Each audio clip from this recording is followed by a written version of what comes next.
Hello guys, everyday news में मैं आप सभी का स्वागत करता हूं। जैसा कि आप सभी को पता होगा कि हम लोग जो है डेली टेस्ट सीरीज स्टार्ट किए हैं, जिसमें से मैथ का डेली जो है 25 क्वेश्चन हम लोग करते हैं। तो आज उसी सीरीज़ का ये पाँचवा नंबर टेस्ट का आज हम लोग सोल्यूशन करने जा रहे हैं।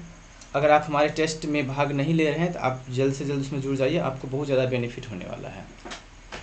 तो चलिए हम लोग क्वेश्चन का शुरुआत करते हैं यहाँ पे देर नहीं करते हुए। और अगर आप हमारे वीडियो को पहली बार देख रहे हैं, इसे आप सब्सक्राइब नहीं किए हैं, लाइक नहीं किए हैं, तो ज़रूर आप इसे सब्सक्राइब करिए, लाइक करिए और अपने दोस्तों के साथ शेयर भी करिए। देखिए, इसका पहला क्वेश्चन है कि राधा किसी काम को 18 दिन में और श्याम उसी काम को 15 दिन में समाप्त कर सकता है। श्याम ने 10 दिन काम करके छोड़ दिया, तो बताना है कि शेष काम को राधा कितने दिन में करेगी। देखिए क्वेश्चन को कैसे बनाएंगे। क्वेश्चन यहाँ पे है, क्वेश्चन आपका है कि राधा जो है ये किसी काम को कितना दिन में 18 दिन में कर सकती है, और श्याम जो है उसी काम को 15 दिन में कर सकता है। अब क्वेश्चन क्या रहा है कि श्याम जो है 10 दिन काम करके छोड़ दिया, अब जो बचा हुआ काम है राधा कितने दिन में करेगी। जब भी आपको क्वेश्चन मिलेगा तो इसका पहले आप एलसीएम निकालिएगा। 18 15 का एलसीएम कितना 90 ले लेंगे, 18 5 90 और 15 6 का 90। अब देखिए श्याम कितने दिन काम करके छोड़ दिया है, 10 दिन काम करके। अब देखिए यहाँ पे जो लिखा हुआ है, ये जो आपका लिखा हुआ है 6, ये श्याम का एक दिन का काम है, यानी श्याम एक दिन में 6 काम करता है। अगर श्याम एक दिन में अगर 6 काम करता है तो 10 दिन में कितना काम करेगा, 10 दिन में कितना काम करेगा श्याम, तो 10 दिन में आपका कितना हो जाएगा, 60 काम हो जाएगा। ठीक है, तो ये हो जाएगा आपका 60 काम। तो टोटल 90 काम था, तो 90 काम में से श्याम 60 काम कर लिया, 90 काम में से श्याम 60 काम कर लिया। तो अब जो बचेगा उसको कौन, राधा करेगी। और राधा एक दिन में कितना काम करती है, 5 काम। तो बचा हुआ काम कितने दिन में करेगी, तो 30/5 यानी 6 दिन में। यानी राधा जो बचा हुआ काम था उसे कितना दिन में कर लेगी, 30 दिन में कर लेगी। चलिए अगला क्वेश्चन देखते हैं। अगला क्वेश्चन भी हमारा टाइम एंड वर्क से ही है। क्वेश्चन क्या रहा है कि 12 पुरुष किसी काम को 12 दिन में कर सकता है। यदि 6 पुरुष 6 दिन के बाद काम छोड़कर चला जाए तो कार्य पूरा होने में कितने दिन और लगेंगे। देखिए क्वेश्चन क्या था कि 12 पुरुष जो है काम को कितना दिन में, 12 दिन में कर सकता था। अब क्वेश्चन क्या रहा है कि 6 पुरुष जो है 6 दिन के बाद चल जाएगा। देखिए जितने दिन के बाद जाता है उस दिन को हमेशा पहला वाला में से घटाते हैं, याद रखिएगा। जितने दिन के बाद जाएगा उस दिन को हमेशा इसमें से घटाएंगे, पहला वाला में से। अब 6 दिन के बाद 6 पुरुष चला गया, देखिए 12 था और 6 चला गया, तो बचा कितना 6। मान लेते हैं कितना दिन में काम हो जाएगा, x दिन में हो जाएगा। तो हो जाएगा आपका कितना, 12 गुने 6 बराबर 6 गुने x। तो ये 6 से ये 6 कैंसिल हो जाएगा, इसका मतलब x बराबर कितना जाएगा, x बराबर 12। इसका मतलब काम जो समाप्त होगा वो कितने दिन में हो जाएगा, 12 दिन में हो जाएगा। ठीक है, चलिए अगले क्वेश्चन की तरफ हम लोग बढ़ते हैं। देखिए अगला क्वेश्चन हमारा है नल और टंकी का। क्वेश्चन क्या रहा है कि एक नल जो है खाली टंकी को 8 घंटे में भर देता है, परंतु छेद होने के कारण इसे भरने में 2 घंटे अधिक लगते हैं। तो भरी टंकी को खाली करने में यह छेद जो है कितना समय लेगा। ठीक है, अब देखिए पहला नल मान लेते हैं, ये जो है ये पहला नल है, ये कितना दिन में भर देता है, यानी ये जो है ये आपका 8 घंटे में भर देता है। और मान लेते हैं बी जो है ये खाली करने वाला है, बी जो है ये खाली करने वाला है, यहाँ पे साइड में थोड़ा सा लिख लेते हैं। तो ए जो है ये भरने वाला है, ये 8 घंटा में भर देता है। और बी जो है खाली करने वाला है, कह रहा है कि 2 घंटा अधिक लगता है इसको भरने में। इसका मतलब भरने में कितना टाइम लगेगा, 8 तो पहले लगता था, छेद होने का 2 घंटा अधिक लग रहा है, मतलब 10 घंटा लग रहा है। ये भरने वाला और बी खाली करने वाला। यहाँ पे एलसीएम निकालेंगे, 8 और 10 का कितना आ जाएगा, 40 आ जाएगा। 8 5 40 और 10 चौका 40 आ जाएगा। इसका मतलब ये 8 घंटा में, सॉरी ए जो है 1 घंटा में 5 भरता है और बी 1 घंटा में 4 क्या करता है, खाली करता है। ठीक है, अब देखिए इसको हम लोग लिख सकते हैं क्या कि ए जो है ये क्या करता है, यहाँ पे ए जो है भरने का काम करता तो 5 भरता है, और बी खाली करने का काम करता तो 4 खाली होता है। यानी ओवरऑल क्या हो रहा है, ओवरऑल 1 जो है प्लस में आ रहा है। इसका मतलब ओवरऑल क्या हो रहा है, 1 घंटा में 1 भरा रहा है। तो 40 को भरने में कितना टाइम लगेगा, 40/1 यानी कि 40 घंटा लगेगा। तो आपका आंसर डी हो जाएगा। ठीक है, चलिए अगले क्वेश्चन की तरफ बढ़ते हैं। अगला क्वेश्चन है कि 2 नल अ और ब किसी टंकी को 6 और 4 घंटा में भरते हैं। यदि उन्हें बारी बारी खोला जाए और आरंभ जो है ए करे तो टंकी भरने में कितना समय लगेगा। सेम वही क्वेश्चन है, देखिए कंसेप्ट वही लगेगा सब में। ए जो है 6 घंटा में भरता है और बी जो है 4 घंटा में भरता है। दोनों का एलसीएम लेंगे तो कितना आ जाएगा, 12 आ जाएगा। तो 6 दूना 12 और 4 तिया 12 ये हो जाएगा। ठीक है, अब देखिए क्वेश्चन में क्या रहा है कि दोनों जो है बारी बारी से भरता है, यानी पहला घंटा ए भरा, दूसरा घंटा बी भरा, फिर अगला घंटा ए भरा, फिर ये बी भरा। इस तरह से ये काम करते रहेगा तो बताना ये पूरे जो है भरने में कितना समय लगेगा। तो चलिए इसको देखते हैं। देखिए पहला घंटा अगर ए काम करेगा तो कितना भरेगा, 2 भरेगा। दूसरा घंटा बी काम करेगा तो कितना भरेगा, 3 घंटा। इसका मतलब ये हुआ कि 2 घंटा में कितना भराया, 2 घंटा में कितना भराया, 2 घंटा में आपका 5 भराया। जबकि हमें भरना कितना है, 12 भरना है। यानी 5 को कितना से मल्टीप्लाई करें, या तो 12 आ जाए या उससे थोड़ा सा कम हो जाए। तो 5 को हम लोग 2 से गुना करते हैं। पॉइंट में नहीं गुना करिएगा, ऐसे गुना करिएगा, 2 3 4 5 इस तरह से। इधर 2 से गुना किए हैं तो इधर भी करना पड़ेगा। इसका मतलब कि 4 घंटा में कितना भरा जाएगा, 10 भरा जाएगा। भरना कितना है, 12 है। देखिए अब ए भी कर लिया, बी भी कर लिया, फिर काम पे कौन आएगा, अब काम पे जो है ए आएगा। तो अब ए क्या करेगा, ए जो है अब 1 घंटा एक काम करेगा तो 1 घंटा में ए कितना भरता है, 1 घंटा में ए कितना, 2 भरता है। 1 घंटा और ए काम करेगा तो 2 को भर देगा। टोटल काम कितना हो जाएगा, यहाँ पे 4 घंटा हुआ और 1 घंटा यहाँ पे हुआ, यानी टोटल टाइम कितना हो जाएगा, 5 घंटा हो जाएगा। यानी 5 घंटा में पूरा ये जो है भरा जाएगा। तो ऑप्शन बी इसका राइट हो जाएगा। चलिए अगले क्वेश्चन की तरफ बढ़ते हैं। अगला क्वेश्चन है, कृष्णा पटना से दिल्ली 40 किलोमीटर प्रति घंटा की चाल से जाता है तथा 50% अधिक चाल से वापस लौटता है, तो दोनों ओर की दूरी तय करने में उसकी औसत चाल क्या होगा। देखिए अगर कोई व्यक्ति मान लीजिए अगर ए से बी तक जाता है और फिर बी से ए तक वापस आता है तो उसका एवरेज स्पीड निकालने का फॉर्मूला होता है 2xy बटा x प्लस वाई, जहाँ x और y जो होगा उसका स्पीड हो जाएगा, x और y उसका स्पीड हो जाएगा। देखिए इसका जो है कृष्णा का जाते टाइम में चाल, ऊपर वाला मिटा देते हैं, आप लोग इसको नोट कर लिए होंगे। कृष्णा का जाते टाइम में जो स्पीड था ये कितना है, कृष्णा का जाते टाइम यानी x का जो वैल्यू है, ये कितना है, 40 किलोमीटर प्रति घंटा। और y का वैल्यू कह रहा है 50% अधिक चाल से आता है, यानी 40 गुने 150 बट्टा 100, 50 दिया, 50 गुना 2 काटेंगे तो 20, यानी आटे टाइम उसका स्पीड कितना है, 60 किलोमीटर प्रति घंटा है। इस फार्मूला में पुट करेंगे तो 2 गुने 40 गुने 60 और बट्टा में दोनों ऐड हो जाएगा। ठीक है, बट्टा में कितना लिखा जाएगा, बट्टा में दोनों ऐड होकर के आपका 40 और 60 कितना हो जाएगा, ये 100 हो जाएगा। 2 जीरो इसका कैंसिल हो जाएगा, 6 चौका 24 दूना 48 किलोमीटर प्रति घंटा इसका राइट आंसर हो जाएगा। ठीक है, तो उम्मीद है आपको समझ में आया होगा। चलिए अगले क्वेश्चन की तरफ बढ़ते हैं। देखिए अगला क्वेश्चन जो है हमारा किस्त से संबंधित है। क्वेश्चन कह रहा है कि रौनक को 1025 रुपया का ऋण 2 वार्षिक किस्तों में चुकाना है। यदि चक्रवृद्धि ब्याज की वार्षिक दर 5% हो तो प्रत्येक किस्त का मान क्या होगा। देखिए जब भी हमें CI वाला में किस्त का क्वेश्चन सॉल्व करना रहेगा कैसे करेंगे। यहाँ पे रेट कितना दिया है, 5% दिया है, तो 5% का मतलब क्या हुआ, 1/20, यानी अगर 20 रुपया अगर मूलधन होगा तो किस्त चुकाने मतलब किस्त कितना का देगा वो, तो 20 और प्लस 1 21 का देगा। अब यहाँ पे कितने किस्त है, 2 किस्त में चुकाना है। ठीक है, रौनक को 1025 रुपया का ऋण 2 वार्षिक किस्तों में चुकाना है। यदि चक्रवृद्धि ब्याज का दर दे दिया है 5%, प्रत्येक किस्त का मान क्या होगा। प्रत्येक किस्त का मान मतलब क्या हुआ कि दोनों किस्त जो होगा वो बराबर होगा। देखिए पहला साल में 20 से 21, दूसरा में 20 का स्क्वायर करेंगे और यहाँ पे 21 का स्क्वायर करेंगे।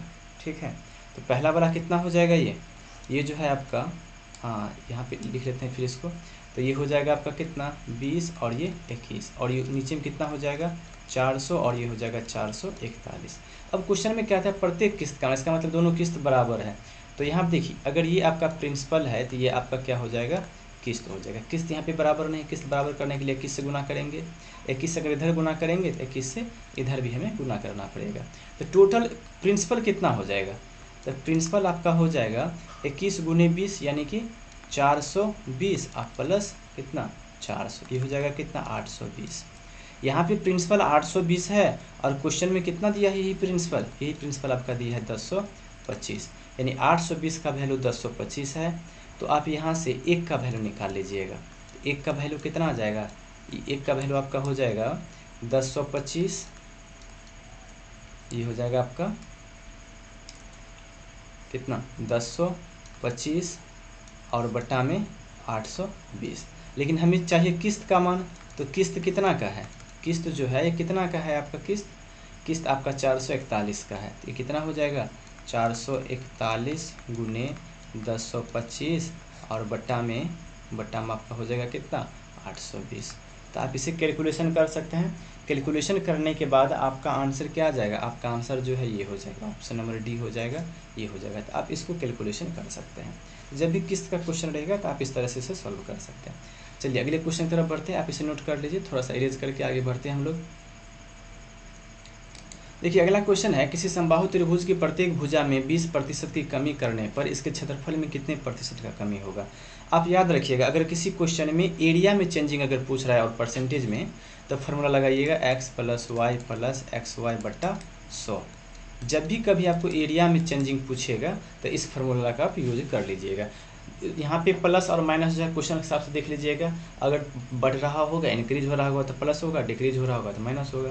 तो यहाँ पे क्या होता है, समबाहु त्रिभुज का प्रत्येक साइड कितना कम हो जाता है, 20 कम हो जाता है। तो यहाँ पे लिखेंगे हम लोग -20 और ये माइनस माइनस प्लस 20 गुने 20 बट्टा 100। 2 जीरो से 2 जीरो कट जाएगा तो हो जाएगा -40 और प्लस 4, ये हो जाएगा कितना -36। इसका मतलब क्या हुआ कि 36% का कमी हो जाएगा। तो ये आपका राइट आंसर हो जाएगा। ठीक है, अगला क्वेश्चन देखिए, कह रहा है किसी वर्ग के अंतःवृत्त और परिवृत्त के क्षेत्रफल का अनुपात क्या होगा। देखिए आप जो है इसको याद रखिएगा, इन रेडियस और सर्कम रेडियस इसका जो रेशियो होता है 1:2 होता है। ठीक, ये कहाँ पे होता है, ये क्वेश्चन जो है आपका वर्ग के अंतर्गत दिया हुआ ना। तो ये जो अभी मैं बता रहा था ये आपका ट्रायंगल के अंतर्गत का था। तो हम लोग वर्ग वाला हम देख लेते हैं फिगर बना करके किस तरह से ये बनेगा। देखिए कह रहा है एक वर्ग है, इसके अंदर में एक वृत्त बना हुआ है। ठीक है, इसके अंदर में एक वृत्त बना हुआ है और इसी वर्ग के बाहर से भी एक वृत्त बना हुआ है। इसके बाहर से ऐसे करके एक वृत्त ऐसे करके बना हुआ है। ठीक है, तब क्या रहा है कि इसके क्षेत्रफल का अनुपात क्या होगा। देखिए मान लेते हैं कि वर्ग का जो भुजा होगा, वर्ग की भुजा इसको क्या मान लेते हैं, ए मान लेते हैं। अब देखिए अगर वर्ग का भुजा ए होगा तो हम अंदर वाला का बात करते हैं। थोड़ा सा यहाँ पे इनको बदल के मैं बता रहा हूँ आपको। तो अभी हम अंदर वाला का बात करते हैं। तो यहाँ से लिखिए वर्ग का भुजा मतलब क्या, वर्ग का भुजा सभी बराबर होता है। तो यहाँ से लेके यहाँ तक 1 हो जाएगा और ये जो अंदर में जो आपका सर्कल वृत्त बना हुआ है उसका यहाँ से लेकर के यहाँ तक उसका क्या हो जाएगा, व्यास हो जाएगा। इसका मतलब कि वर्ग का जो भुजा होगा, वर्ग का जो भुजा होगा वो वृत्त के लिए क्या हो जाएगा, वृत्त के लिए क्या हो जाएगा, व्यास हो जाएगा। तो वर्ग का भुजा आपका कितना ए है, तो अंदर वाला वृत्त का व्यास हो जाएगा। इसका मतलब 2r का वैल्यू ए हो जाएगा। तो r का वैल्यू कितना हो जाएगा, a/2 हो जाएगा। ठीक है, अब बाहर वाला वृत्त के लिए आइए। ठीक है, थोड़ा सा मैं फिगर यहाँ पे फिर से आपको एक बार ड्रॉ करता हूँ बाहर वाला के लिए। ऐसे एक वृत्त बना हुआ है, इसके बाहर से जो है एक ऐसे वर्ग बना हुआ जिसके बाहर से एक वृत्त है। अब देखिए अगर वृत्त का भुजा अगर ए है तो इस यहाँ से यहाँ तक वृत्त का क्या होगा, डायगोनल होगा। वर्ग का क्या होगा, डायगोनल होगा। तो वर्ग का विकर्ण क्या होता है, वर्ग का जो विकर्ण होता है, अगर भुजा इसका कितना ए माने हैं तो वर्ग का विकर्ण कितना होगा, √2a हो जाएगा। अब वर्ग का जो विकर्ण है वो वृत्त के लिए क्या होगा, व्यास होगा। इसका मतलब कि 2r बराबर कितना, 2r बराबर कितना, √2a। ठीक, तो r का वैल्यू कितना हो जाएगा, तो r का वैल्यू आपका कितना हो जाएगा, a/√2 हो जाएगा। अब देखिए अगर रेडियस ये है आपका अंदर वाला का इतना है और बाहर वाला का इतना है, तो इसका रेशियो निकालते हैं, r और r का रेशियो। तो हो जाएगा a/2 और इज2 कितना, a/√2। ए से a कैंसिल हो जाएगा, √2 यहाँ आएगा। पहले इसको काट देते हैं, तो √2 से ये जो है √2 मरतबा कट जाएगा। तो आपका जो ये हो जाएगा कितना हो जाएगा, ये जो आपका रेशियो निकलेगा, ये r और r का जो रेशियो निकलेगा ये कितना निकल जाएगा, 1:√2 निकलेगा। ये तो रेडियस का रेशियो हुआ। रेडियस का रेशियो आपका इतना आ गया। अगर आपको एरिया का रेशियो चाहिए, अगर इसके एरिया का अगर आपको रेशियो चाहिए तो इसका स्क्वायर कर दीजिए। एरिया का अगर रेशियो आपको चाहिए कितना, इसका स्क्वायर हो जाएगा, 1 का स्क्वायर 1 और √2 का स्क्वायर 2, यानी 1:2। यानी ऑप्शन 2 जो है इसका राइट आंसर हो जाएगा। तो उम्मीद है आप उस क्वेश्चन को समझ गए होंगे। चलिए अगले क्वेश्चन की तरफ बढ़ते हैं, थोड़ा सा मैं इसको इरेज कर लेता हूँ।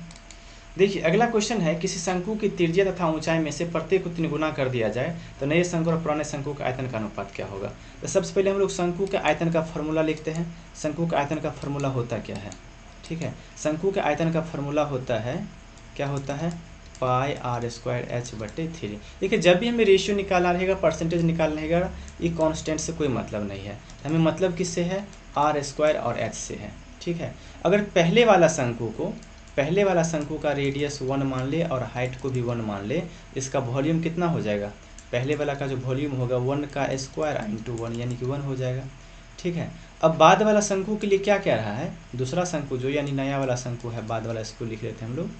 नया वाला जो शंकु है इसके बारे में क्या कर रहा है, रेडियस को कितना कर दिया जाए, 3 गुना कर दिया जाए, 3 हो जाएगा। और हाइट को भी क्या कर दिया जाए, 3 गुना कर दिया जाए, 3 होगा। तो अब इसका वॉल्यूम क्या होगा, आर स्क्वायर एच यानी 3 स्क्वायर इंटू एच, एच का वैल्यू भी 3 यानी कितना हो जाएगा, 27 हो जाएगा, ठीक। तो इसका रेशियो चाहिए हमें, तो देखिए इसका रेशियो आपका कितना हो जाएगा, 1/27 हो जाएगा। देखते हैं इसका ऑप्शन क्या है। देखिए तो यहाँ पे ऑप्शन दिया है 27/1, यानी कि नए शंकु और पुराने शंकु का पूछ रहा था, तो नया वाला को पहले रखेंगे और पुराना वाला को बाद में रखेंगे, ये आपका राइट आंसर हो जाएगा। तो उम्मीद है आपको ये क्वेश्चन समझ में आ गया होगा, ठीक है। चलिए अगले क्वेश्चन की तरफ हम लोग बढ़ते हैं। अगला क्वेश्चन है, क्वेश्चन क्या रहा है कि एक व्यक्ति के 6 मित्र हैं, कितने तरीके से वो एक या अधिक को किसी पार्टी के लिए आमंत्रण भेज सकते हैं। देखिए क्वेश्चन जो है कॉम्बिनेशन का है, और कॉम्बिनेशन का देखिए किस तरह से इसको बनाएंगे। कह रहे उस व्यक्ति के पास कितना, 6 मित्र हैं, किसी एक को या एक से अधिक को वो कितने तरीक़ा से इनवाइट कर सकता है। तो यहाँ पे लिखिएगा, वो 1 या 2 या 3 या 4 5 या 6 को आमंत्रण जो है वो इस प्रकार से भेज सकता, मतलब निमंत्रण जो है उसको भेज सकता है। कैसे भेज सकता है, तो 6C1 + 6C2 + 6C3 + 6C4 + 6C5 और +6C6, यानी इतने तरीके से जो है 1 या 2 या 3 या 4 या 5 या 6 को जो है निमंत्रण भेज सकता है। जब आप इसे सॉल्व करेंगे तो आपको सॉल्व करने पे कितना आ जाएगा, ये आपका 63 आ जाएगा। अगर आप कॉम्बिनेशन पढ़े होंगे तो आपका ये क्वेश्चन आसानी से हो जाए। देखिए अगला क्वेश्चन हमारा है कि ब्याज की दर क्या होगी यदि किसी निश्चित राशि पर तीसरे साल में 2000 रुपया का साधारण ब्याज मिलता है और 2 वर्ष का चक्रवृद्धि ब्याज दिया है। यहाँ पे 2 वर्ष का चक्रवृद्धि ब्याज कितना दिया है, 4160 रुपया है। देखिए आप सभी को पता होगा कि एसआई जो है वो हमेशा सेम होता है, एवरी ईयर में, यानी प्रत्येक साल में जो है एसआई वो सेम होता है प्रत्येक साल। यानी पहला साल का अगर 100 रुपया होगा तो दूसरा साल में भी 2100 रुपया होगा, तीसरा साल में भी 2100 रुपया होगा। यानी कि है साधारण ब्याज जो है प्रत्येक साल में सेम रहता है, उसमें कोई चेंजिंग नहीं होता। तो तीसरा साल का साधारण ब्याज है कितना, 2000 रुपया। इसका मतलब ये हुआ कि साधारण ब्याज जो होगा पहला साल में भी तो ये 1000 होगा, दूसरा साल में भी तो ये 1000 होगा और तीसरा साल में तो दिया है 2000 रुपया है। अब देखिए चक्रवृद्धि ब्याज कितने साल का दिया है, 2 साल का। चक्रवृद्धि ब्याज क्या होता है, इसको और इसको जोड़ेंगे और इस पे ब्याज पर ब्याज लगा के यहाँ पे लिखते हैं, 2 2 4 हो गया ये, तो यहाँ पे कितना हो जाएगा, 160 हो जाएगा। अब यहाँ पे 2000 का कितना परसेंट 160 हो जाएगा, रेट निकाल लेंगे तो 160/2000 गुने 100 कर देंगे, 2 को 0 कैंसिल, ये और ये कैंसिल, 2 काटेंगे 8, यानी रेट जो है कितना हो जाएगा, ये आपका 8%। ऑप्शन फर्स्ट हो जाएगा इसका राइट आंसर, ठीक है। अगला क्वेश्चन देखिए, अगला क्वेश्चन है आपका क्या है, ये बेईमान दुकानदार वाला क्वेश्चन है। क्वेश्चन है कि एक व्यक्ति 15% अधिक मूल्य अंकित करता है और 1 केजी के बजाय वो 920 ग्राम ही तौलता है, उसका शुद्ध लाभ क्या होगा। देखिए जब भी आपका बेईमान दुकानदार वाला रहेगा और यहाँ पे केजी में बात किया जाएगा तो हम लोग 1000 मानेंगे। मान लीजिए वहाँ पे सामान का प्राइस 1000 था, अंकित कितना किया, 15% अधिक, 1000 का 15% 150 हो जाएगा, तो 1150 अंकित किया। लेकिन 1000 सामान तोलने के बदला में, यानी 1 केजी तोलने के बदला में कितना तोलता है, 920 ग्राम तोलता है। उसको फ़ायदा कितना का हो रहा है, सो देखिए यहाँ पे घटाइए 0, अब 5 में से 2 घटाएंगे तो 3 और 11 में से 2 घटाएंगे तो 230 का फ़ायदा हो रहा है। कितना, जितना ग्राहक को दे रहा है 920, तो बटा में 920 गुने 100 कर देंगे, तो 0 से 0 कट जाएगा, 23 चौका 92, 4 से काटेंगे तो 25, यानी उसे कितना का फ़ायदा हो रहा है, 25% का फ़ायदा हो रहा है। चलिए अगला क्वेश्चन देखते हैं। अगला क्वेश्चन है, एक व्यक्ति 1 रुपया में 54 टॉफ़ी खरीदता है, 28.33% लाभ कमाने के लिए उसे 1 रुपया में कितने टॉफ़ी बेचना होगा। देखिए इस क्वेश्चन को कैसे सॉल्व करेंगे। जब भी ये इस टाइप का क्वेश्चन रहेगा आप पैटर्न याद रखिएगा, रुपया को ऊपर में रखेंगे और वस्तु को नीचे में। 1 रुपया में कितना खरीदता है, 54 खरीदता है। और यहाँ पर तो लाभ हानि कुछ नहीं दिया है, 100 लिख लेते हैं। अब फिर कह रहा है कि 1 रुपया में कितना बेचे, तो मान लेते हैं 1 रुपया में x बेचे, तो उसे कितना का लाभ हो, 28.33 का, यानी कि 128.1/3 इतना हो जाएगा। तो ये नीचे वाला ऊपर चल जाएगा, यानी हो जाएगा x/54 अब बराबर ये कितना हो जाएगा 128.1/3। ये हो जाएगा आपका, अगर इसे आप मल्टीप्लाई कर लीजिएगा तो मल्टीप्लाई करने के बाद ये कितना हो, ये आपका हो जाएगा ये हो जाएगा कि 100, ये हो जाएगा 100 और बट्टा में 385 अब बट्टा 3, तो बट्टा 3 जो है ऊपर चल जाएगा। इसको काटिए अब, 77 दूना और ये हो जाएगा 77 5 है, फिर 5 से काटेंगे तो 20, तो 20 दिया 60 और दूना 120, यानी कि वो जो है 120 टॉफ़ी बेचेगा 1 रुपया में, तब उसे इतना परसेंट यानी 28.33% का फायदा होगा। जब ये क्वेश्चन मिलेगा देखिए क्या किया, रुपया ऊपर वस्तु नीचा, यहाँ पे कुछ नहीं हो रहा था 100 लिख लिए। फिर क्या था 1 रुपया में कितना बेचे, मान लीजिए 1 रुपया में x बेचेगा तो इतना का फायदा यानी 28.33 का फायदा हो रहा था, तो 128.1/3 यहाँ पे लिख लिए। अब इसको सॉल्व करके निकाल लीजिएगा तो आपका आंसर जो है 120 ये आपका आ जाएगा। ठीक है, चलिए अगला क्वेश्चन देखते हैं। अगला क्वेश्चन हमारा है, थोड़ा सा इसको इरेज कर लेता हूँ। देखिए अगला क्वेश्चन क्या है कि एक चुनाव में 20% मतदाता ने वोट नहीं दिया, 12.5% वोट को अवैध, चुनाव आयोग अवैध घोषित कर दिया और विजेता को 60% वोट मिले और वो कितना से जीत गया, और वो जो है 5600 वोट से जीत गया। तो कह रहा है मतदाता सूची में कितने आदमी का नाम था, आपको बताना है। देखिए मान लेते हैं हम लोग कि मतदाता सूची में x आदमी का नाम था। क्या मान लेते हैं कि मतदाता सूची में कितने आदमी का नाम था, मान लेते हैं वोटिंग लिस्ट में x आदमी का नाम था। अब जितने आदमी का नाम था उसमें से 12.5% जितने आदमी का नाम था उसमें से 20% वोट नहीं गिरा। 20% का मतलब क्या होता है 1/5, यानी 5 आदमी में से एक आदमी वोट नहीं गिराया, तो वोट कितना गिराया 4/5 गिराया। अब जितना आदमी वोट गिराया उसमें से 12.5% के वोट को अवैध घोषित कर दिया।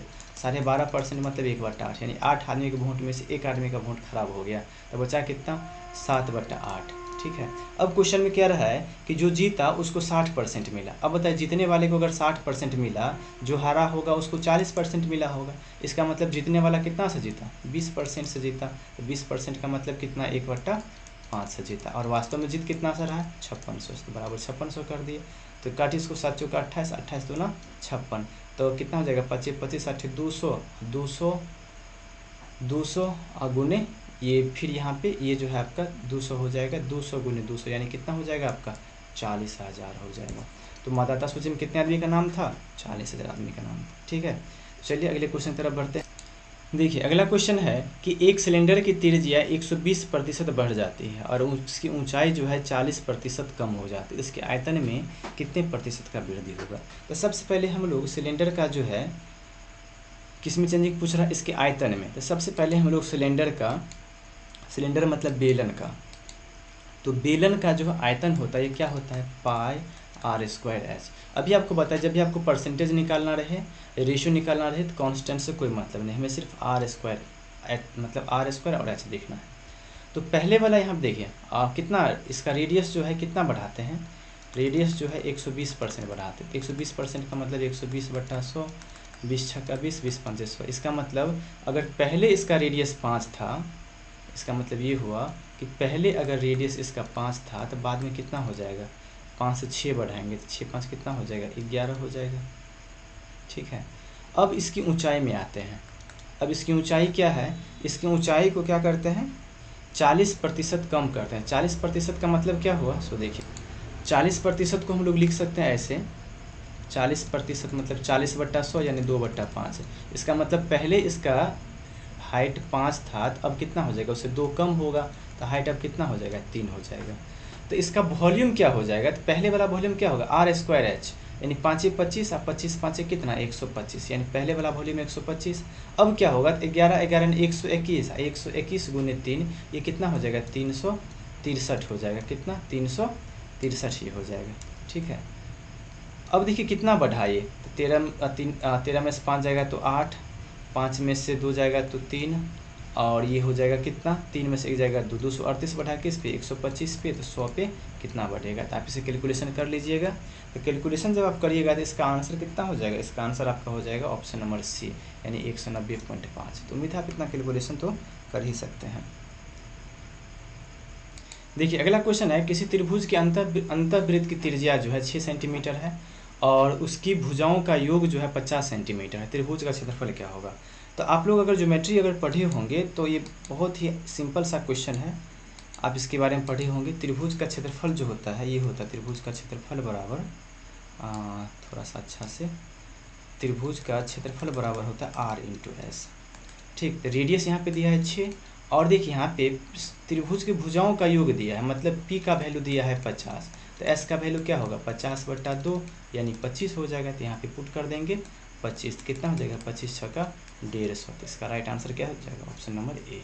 ठीक है, अगला क्वेश्चन देखिए, अगला क्वेश्चन हमारा है कि साइन ए प्लस साइन स्क्वायर ए बराबर 1। तो पूछ रहा है कॉस स्क्वायर ए प्लस कॉस की पावर 4 ए बराबर क्या होगा? देखिए इस क्वेश्चन को कैसे हम लोग बनाते हैं, तो साइन ए प्लस साइन स्क्वायर ए है, तो यहाँ पे हम लोग लिख सकते हैं कितना, साइन ए बराबर 1 माइनस साइन स्क्वायर ए, यानी कि साइन ए बराबर कितना हो जाएगा कॉस स्क्वायर ए। जहाँ पे कॉस स्क्वायर ए है वहाँ पे साइन ए रखेंगे, तो ये हो जाएगा साइन ए और ये हो जाएगा कितना साइन स्क्वायर ए, और ये वैल्यू तो हमें पहले दिया हुआ था कितना 1, तो इसका राइट आंसर कितना हो जाएगा 1 हो जाएगा। चलिए अगले क्वेश्चन की तरफ बढ़ते हैं। देखिए अगला क्वेश्चन है 24 sign A plus 7 cos A बराबर 25। तो पूछ रहा है कि 7 sign A plus 24 cos A बराबर क्या होगा? जिस क्वेश्चन का थोड़ा सा मैं हिंट दे देता हूँ, आप इस क्वेश्चन को खुद से करिएगा। इसका हिंट क्या है, तो देखिए ये जो आपसे एक दिया हुआ है और एक आपसे पूछ रहा है, ठीक है, इसको आप फर्स्ट इक्वेशन मानिए और यहाँ पे बराबर में x करके सेकेंड मानिए, दोनों का आप स्क्वायर करके जोड़ दीजिए, दोनों का स्क्वायर करके आप जोड़ दीजिएगा, आपका आंसर आ जाएगा। ठीक है, ये हो जाएगा 24 साइन ए, इसको रहने देते हैं, आप जो है इसका दोनों का स्क्वायर करके और ऐड कर दीजिएगा। ठीक है, स्क्वायर का ऐड करने के बाद जो है आपको x का वैल्यू आ जाएगा, वही आपका आंसर हो जाएगा। अगर आपसे नहीं होगा तो आप हमें कमेंट करके ज़रूर बताइएगा कि आपसे हुआ या नहीं हुआ। एक आध क्वेश्चन आपके लिए भी छोड़ते हैं ताकि आप जो है इसे मेहनत करिए और हमें पता चल पाए कि आप जो है इस पर मेहनत कर रहे हैं या नहीं कर रहे हैं। सो अगर आपसे नहीं होगा तो आप हमें कमेंट करके बताइएगा, इसका सोल्यूशन मैं आपको बता दूंगा। चलिए अगले क्वेश्चन की तरफ देखते हैं। अगला क्वेश्चन हमारा है कि n संख्याओं का औसत 58 है, यदि 65% संख्या में से प्रत्येक संख्या में 16 जोड़ दिया जाए और शेष संख्या में से प्रत्येक में से 9 घटा दिया जाए तो नया औसत क्या होगा? चलिए देखते हैं इस क्वेश्चन कैसे बनेगा। इसके लिए हम लोग टोटल संख्या जो यहाँ पे हमें नहीं पता है n का वैल्यू, तो n का वैल्यू हम लोग अपना मन से यहाँ पे मान लेते हैं, अपनी सुविधा हिसाब से n का वैल्यू कुछ भी ले लेते हैं। ठीक है, मान लेते हैं कि हमारे पास जो टोटल संख्या है वो कितना है 100 संख्या है। टोटल कितना संख्या 100 संख्या। 100 संख्या का औसत कितना दिया 58 दिया है। 100 संख्या का औसत अगर 58 है तो टोटल हमारे पास कितना हो जाएगा, ये हो जाएगा आपका 5800। ठीक है, अब उसमें से क्या है 65% में से प्रत्येक में से 16 घटाते हैं। ठीक है, 65% में से प्रत्येक 65% में से प्रत्येक में 16 को जोड़ा जाता है और शेष में से 9 को घटाया जाता है। अब यहाँ पर देखिए टोटल हमारे पास 5800 है, इसमें जोड़ेंगे कितना, तो 65% में 16 जोड़ेंगे, तो यहाँ पे प्लस कर दिए। उसके बाद शेष जो बचेगा, शेष कितना बचा 35%, इसमें से 9 को घटाएंगे और हमें निकालना नया औसत संख्या तो हमारे पास 100 ही है, तो बटा 100 कर देंगे। तो इसको सॉल्व करिएगा, आपका कितना आ जाएगा 25 आएगा और बटा में 100 है तो 100, यानी हो जाएगा आपका 65.25। ये आपका राइट आंसर। चलिए अगले क्वेश्चन की तरफ हम लोग बढ़ते हैं। देखिए अगला क्वेश्चन है कि यदि a + b + c बराबर 0 हो, a + b + c बराबर 0 हो और यहाँ पे दिया हुआ है कि 2a² बटा b² + c² माइनस a² क्या होगा, प्लस 2b² बटा a² + c² minus b² plus 2c² बटा a² + b² माइनस c² बराबर क्या होगा?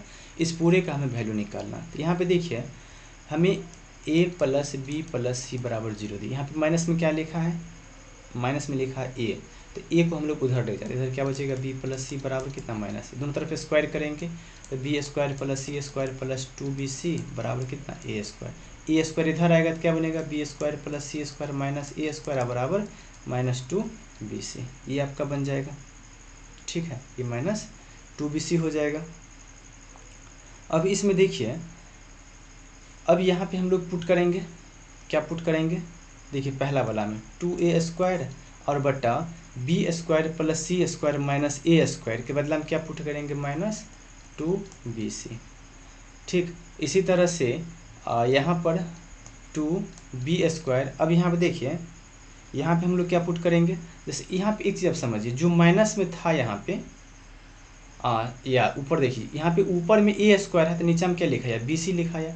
अब यहाँ पे ऊपर में बी स्क्वायर है तो यहाँ पे नीचे में क्या लिखाएगा, बी को छोड़ के बाकी, यानी क्या लिखेगा -2 ए और सी लिखाएगा। उसी तरह से प्लस में यहाँ पे कितना 2c स्क्वायर है तो सी को छोड़ के क्या लिखाएगा 2a और b लिखाएगा, माइनस में है। ठीक है, तो माइनस को हम लोग कॉमन ले लेते हैं और यहाँ पे कटने वाला है तो सबको काट दीजिए। पहले 2 से 2 कटेगा, ये 2 से ये 2 कट जाएगा, ये 2 से ये 2 कट जाएगा।